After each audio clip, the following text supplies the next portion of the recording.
Are महाविद्यालय बैजलपुर में आपका स्वागत है। दोस्तों, जैसा कि हम लोगों ने देखा कि एजुकेशन का जो फर्स्ट पेपर था, हमने उसका सिलेबस लिखा दिया था। अब इसके बाद जो है इसका सेकंड पेपर अर्थात बीए प्रथम वर्ष का, बीए फर्स्ट ईयर्स का फर्स्ट पेपर हमने बताया था। आज हम उसी क्रम में देखेंगे सेकंड पेपर और सेकंड पेपर में कौन कौन से जो है चीज़ें हम लोग पढ़ेंगे, इसके बारे में हम यहाँ पर चर्चा करेंगे।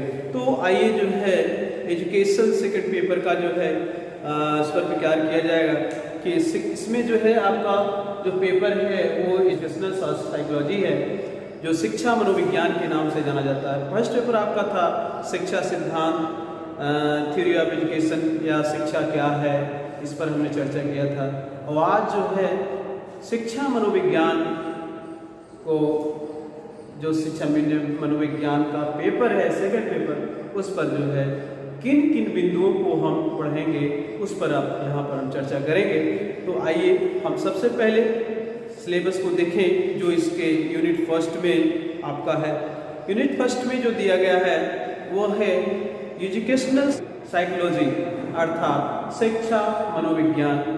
इसका क्या है, इसका मीनिंग, डेफिनेशन, नेचर, स्कोप वगैरह वगैरह। और दूसरा है methods of the educational psychology, introspective method, experimental method, case history method, psychoanalytic method. इतना जो है आपको फर्स्ट यूनिट में पढ़ना है। तो आइए एक एक टॉपिक, एक एक बिंदुओं को हम देखते चले और उसका हिंदी में रूपांतरण करते चलेंगे और उस हिंदी रूपांतरण को आप अपने कॉपी में जो है उसको नोट करें। और इस प्रकार से आइए सबसे पहले हम देखते हैं educational psychology unit first. Unit first में जो है हमें उन बिंदुओं को देखना है। फर्स्ट में आपका फर्स्ट है शिक्षा मनोविज्ञान। शिक्षा मनोविज्ञान। अब इस शिक्षा मनोविज्ञान में आपको क्या क्या पढ़ना है उस पर हम यहाँ पर चर्चा करेंगे। उस शिक्षा मनोविज्ञान में अर्थ, परिभाषा, प्रकृति, कार्य क्षेत्र, इसका अर्थ क्या है, परिभाषा इसका पढ़ना है, अर्थ, परिभाषा और कार्य क्षेत्र इसका कहाँ तक है, यानी इसका यानी शिक्षा मनोविज्ञान का कार्य क्षेत्र कहाँ तक है, इस पर हम चर्चा करेंगे। कार्य क्षेत्र,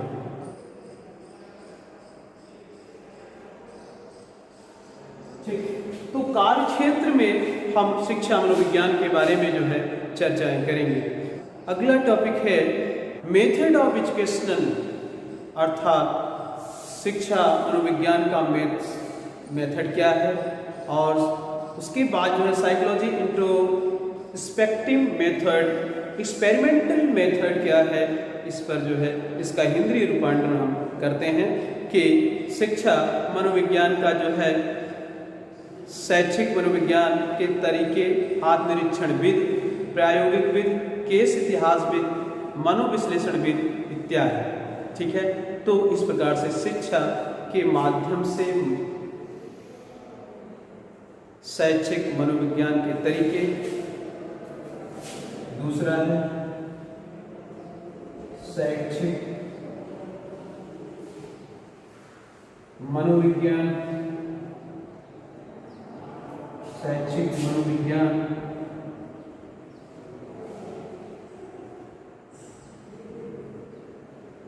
के तरीके, शैक्षिक मनोविज्ञान के तरीके क्या है? आत्मनिरीक्षण विधि, प्रायोगिक विधि, आत्मनिरीक्षण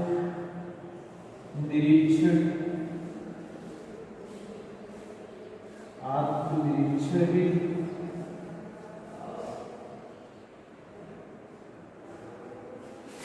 प्रायोगिक विधि, जिसको एक्सपेरिमेंटल मेथड कहते हैं, प्रायोगिक विधि, इतिहास विधि, मनोविश्लेषणात्मक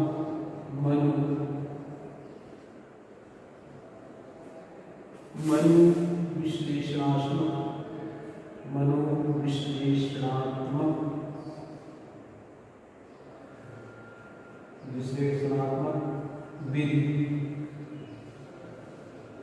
ठीक, तो ये जो है आपका शिक्षा मनोविज्ञान का फर्स्ट यूनिट का फर्स्ट पार्ट आपको दिखाया कि शिक्षा मनोविज्ञान है क्या, शिक्षा मनोविज्ञान की विधियां क्या हैं, इसके कौन कौन से यूनिट हैं, शिक्षा मनोविज्ञान के में जो है कौन कौन से विधियां हैं, मेथड क्या हैं, किस प्रकार से इसको जो है हम विश्लेषण किया जाएगा, इस पर जो है इसका संबंध किससे है, क्या यह प्रयोग से संबंध है, आत्मनिरीक्षण से संबंध है, या यूनिट इतिहास से संबंध है, इसका किस प्रकार का संबंध मनोविश्लेषण से है, मनोवैज्ञानिक से है, मनोविज्ञान से है, इस पर भी हम जो है आगे इसकी चर्चा करेंगे।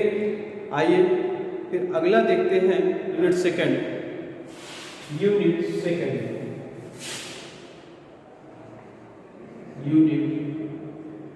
में क्या है, इस पर चर्चा करेंगे। तो यूनिट सेकंड में जैसा कि यहाँ पर इंग्लिश में इसका सिलेबस है, उस सिलेबस में आपको पढ़ना क्या है यूनिट सेकंड में, लर्निंग। अब लर्निंग क्या है, यानी किसी चीज़ को याद रखना, किस प्रकार से इसके बारे में कैसे हम इसको विश्लेषित कर सकते हैं, उसको हम यहाँ पर चर्चा करेंगे। तो लर्निंग में हम देखते हैं इसका जो है मीनिंग क्या है, definition, types, law of learning, theory learning, conditional theory और operational conditioning theory, trial and error theory and listing theory इत्यादि।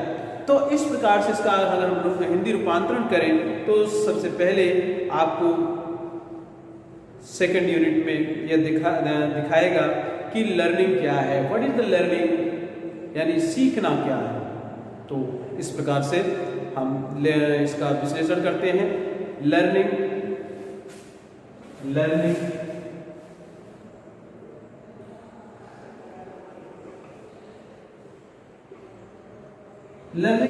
अर्थ, यानी लर्निंग का अर्थ क्या है, परिभाषा क्या है इसमें,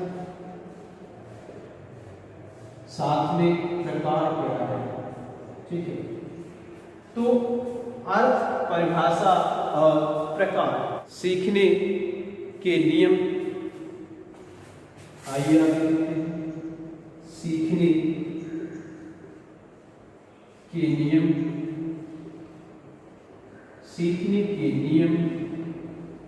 ठीक है, सीखने के नियम। इसके बाद जो है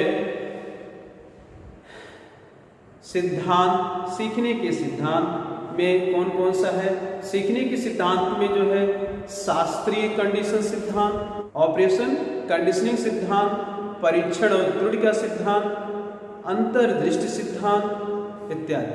तो आइए हम देखते हैं सीखने का सिद्धांत, सीखने के नियम, सीखने के सिद्धांत अगला है। दूसरा क्या है, सीखने का सिद्धांत,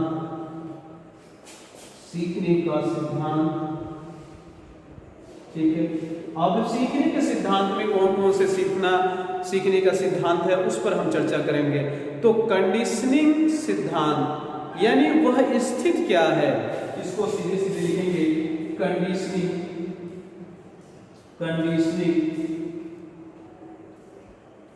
सिद्धांत, ठीक है। कंडीशनिंग सिद्धांत, और इसके बाद जो है परीक्षण और त्रुटि सिद्धांत,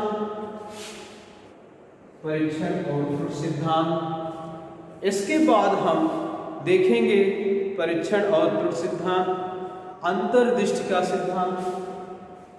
आइए देखें अंतर्दृष्टि का सिद्धांत। ये आपका जो है आपका लर्निंग हो गया। लर्निंग में हम कौन कौन सी चीजें सीखते हैं, कौन कौन सी चीजें देखा जाता है। तो लर्निंग में अर्थ देखेंगे, परिभाषा देखेंगे, उसका प्रकार यानी टाइप्स देखेंगे, सीखने के नियम कौन कौन से हैं, ये सीखने के नियम कौन कौन से, इस पर हम विचार करेंगे। फिर उसके बाद हम इसका सिलेबस में आपको पढ़ना है सीखने का सिद्धांत। सीखने के सिद्धांत में वो कौन कौन सी चीजें हैं, कंडीशनिंग सिद्धांत यानी कौन सी स्थिति में है, क्या है लर्निंग, क्या होता है, परीक्षण इसका कैसे किया जा सकता है, त्रुटि इसका सिद्धांत जिसमें पोलर या थर्डाइट वगैरह के बारे में हम चर्चा कर सकते हैं। तो इस प्रकार से जो है यहाँ सीखने का सिद्धांत हम देख लेंगे। आगे चलकर हम अब आइए हम देखते हैं मोटिवेशन क्या है, प्रेरणा जिसको कहते हैं अभिप्रेरणा। आइए ऊपर चलते हैं मोटिवेशन। मोटिवेशन में यानी अभिप्रेरणा में हमें किन किन चीज़ों को पढ़ना है, इस पर हम अभी विचार करेंगे। पहले हम देखते हैं इसका अंग्रेजी में क्या कहा गया है। मोटिवेशन में हम देखते हैं और इसका इसी में रूपांतरण भी हिंदी में करेंगे कि मोटिवेशन का मीनिंग क्या है, टाइप क्या है इसका, और motivation factor of students and theory and there educational implication, transfer of learning, meaning, types, theory, factors affecting transfer of learning।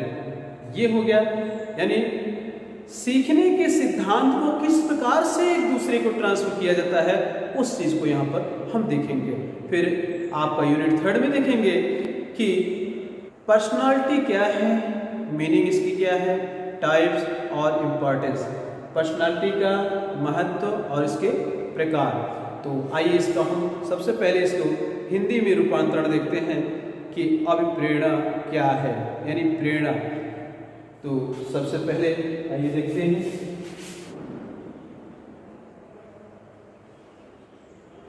प्रेरणा अर्थ है, प्रेरणा का अर्थ क्या है, परिभाषा क्या है, प्रकार, छात्रों के लिए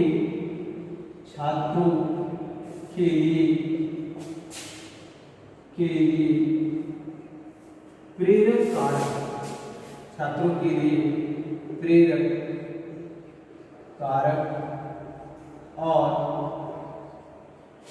उनका शैक्षणिक निहितार्थ शैक्षणिक निहितार्थ क्या है, इस पर हम चर्चा करेंगे। शैक्षणिक निहितार्थ क्या है, सीखने का अर्थ, स्थानांतरण, प्रकार। अब आइए दूसरा है सीखने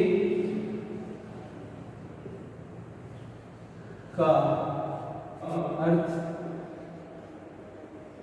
स्थानांतरण, सीखने का अर्थ, स्थानांतरण, प्रकार। सीखने का अर्थ, स्थानांतरण, प्रकार। अब आइए अगले टॉपिक में हम देखते हैं कि इनका सिद्धांत क्या है, सीखने के हस्तांतरण को प्रभावित करने वाले कारक। अगले में हम देखेंगे इनका सिद्धांत क्या है यानी सीखने का, ठीक है, सीखने का सिद्धांत क्या है, सीखने के हस्तांतरण को प्रभावित करने वाले, सीखने के हस्तांतरण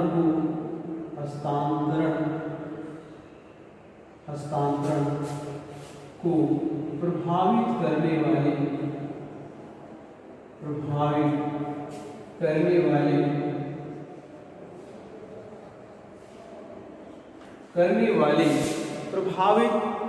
करने वाले कारक प्रभावित करने वाले कारक, प्रभावित करने वाले कारक। और वहीं पर हम इसका थर्ड यूनिट की भी हम चर्चा करेंगे। यूनिट थर्ड,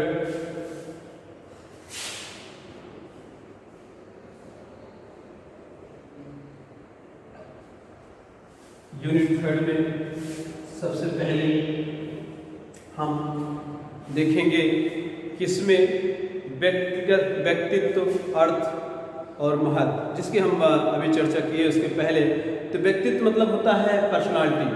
पर्सनालिटी आपकी कैसी है, आपकी किस प्रकार की हॉबी है, आपकी पर्सनालिटी ही आपके व्यक्तित्व को प्रभावित करता है, यानी आपका जीवन को प्रभावित किस प्रकार का करता है, इस पर हम चर्चा करेंगे। तो पर्सनालिटी क्या है, मीनिंग इसका यानी अर्थ क्या है, टाइप्स ऑफ इम्पोर्टेंस, इसका महत्व क्या है, अर्थात तीसरी यूनिट में व्यक्तित्व,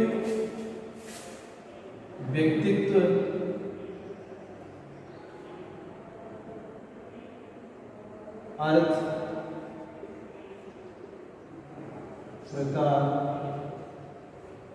महत्व, अर्थात पर्सनालिटी का क्या महत्व है। तो पर्सनालिटी क्या है, पर्सनालिटी का मीनिंग क्या है, पर्सनालिटी का जो है प्रकार, इन टाइप्स क्या है, और इसका जो है महत्व क्या है, हम इस पर चर्चा करेंगे विस्तार से।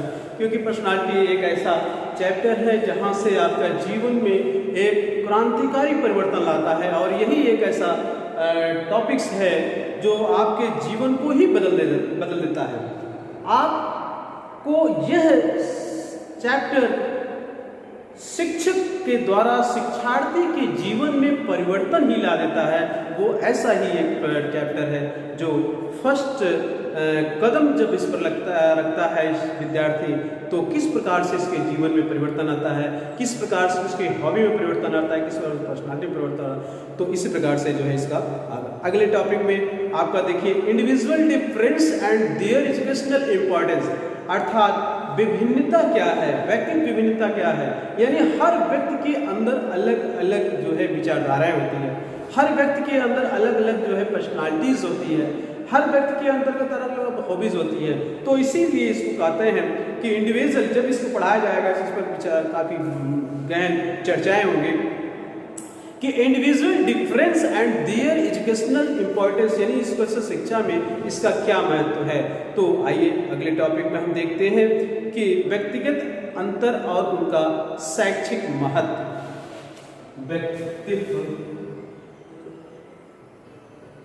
व्यक्तिगत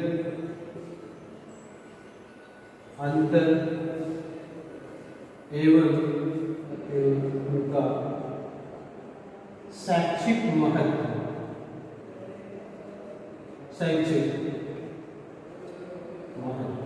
ठीक।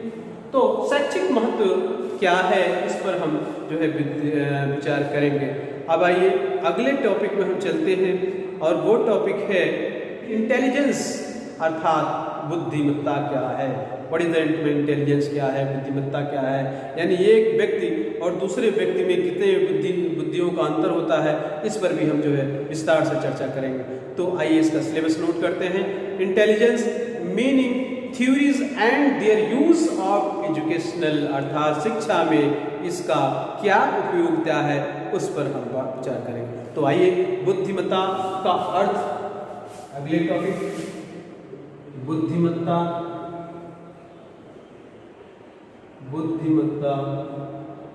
का अर्थ, बुद्धिमत्ता का अर्थ और अंतर्बुद्धि और विकास, अंतर्बुद्धि और विकास, अंतर्बुद्धि और विकास, बचपन के चरणों, इसी में बचपन के चरणों,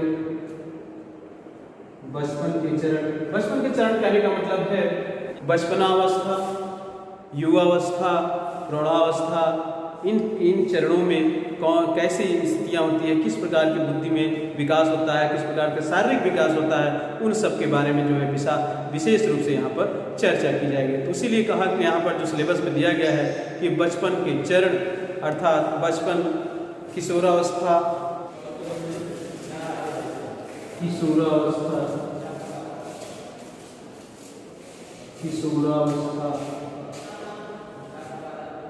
के चरित्र,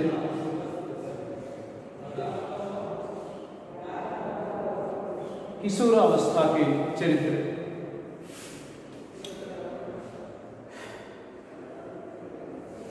आइए यूनिट 4 देखते हैं। यूनिट 4 दोस्तों, इस महामारी में आप लोग घर पर रहते हुए पठन पाठन कराया जाए तो इससे बेटर और क्या हो सकता है। तो इन सबको देखते हुए हम लोगों ने ये तय किया कि आपको जो है शिक्षा ऑनलाइन के माध्यम से जो है पहुंचाई जाए। आप अपने घर में ही रहकर जो है शिक्षा या ज्ञान को जो है ले सकते हैं। तो आइए यूनिट 4 में हम देखते हैं। यूनिट 4 में हमें किन किन चीज़ों को पढ़ना है, इस पर हम जो है विचार करते हैं। यूनिट 4 में जो है मेमोरी क्या है, मेमोरी एंड फॉरगेटिंग, ठीक है, मेमोरी एंड फॉरगेटिंग, इसका मीनिंग क्या है, टाइप्स क्या है, फैक्टर क्या है, method of memory development, sanction and prescription, reasoning and concept formation and there educational importance, ठीक है। तो इसका हम लोगों ने हिंदी देखना है कि मेमोरी और भूलने का अर्थ क्या है, यानी याद करने का अर्थ और उसको भूलने का अर्थ क्या है, इस पर हम चर्चा करेंगे। तो मेमोरी और भूलने का अर्थ लिखेंगे। मेमोरी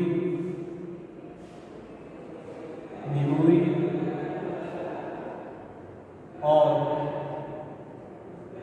भूलने का अर्थ, ठीक, मेमोरी और भूलने का अर्थ प्रकार, कारक, स्मृति विकास, प्रकार, कारक, स्मृति विकास, ठीक, अनुभूति और धारणा, अनुभूति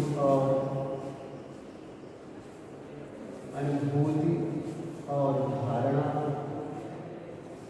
ठीक है, अनुभूति और तर्क और अवधारणा के गठन, तर्क और अवधारणा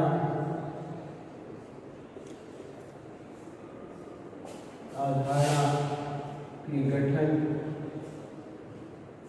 और उनकी शैक्षिक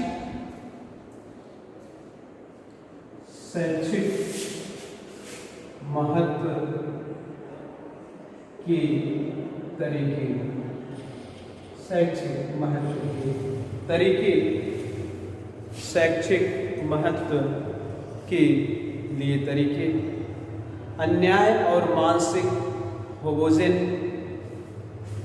अन्याय, अगला टॉपिक है अन्याय और मानसिक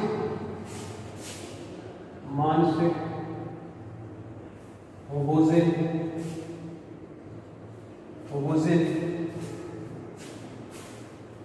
अर्थ और मानसिक स्वच्छता के कारण, अर्थ और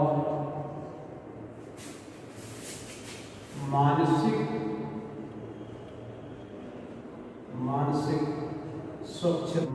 स्वच्छता के कारक,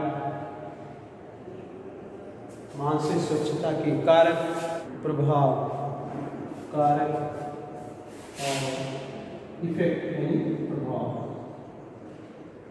तो इस प्रकार से जो है आज हमने जो है सेकंड पेपर का यानी शिक्षा मनोविज्ञान का जो पेपर है यह थ्योरिकल होगा और इस पर जो है आपको लिखना है और यह पेपर आपका 100 नंबर का होगा। और आज आपका जो है एजुकेशन का जो सिलेबस है फर्स्ट और सेकंड का हमने पूरा किया है। अगले टर्म से हम जब आएंगे तो आपको फर्स्ट पेपर का जो है फर्स्ट टॉपिक यानी शिक्षा क्या है इस पर जो है हम चर्चाएं करेंगे और आप लोग जो है इसे बड़े धैर्य से इसको अध्ययन करिएगा, इसको सुनिएगा और अपना नोट्स वगैरह भी जो है ज़्यादा से ज़्यादा प्रयास करके अपना बनाते जाइएगा। चलिए ठीक है, बहुत बहुत धन्यवाद।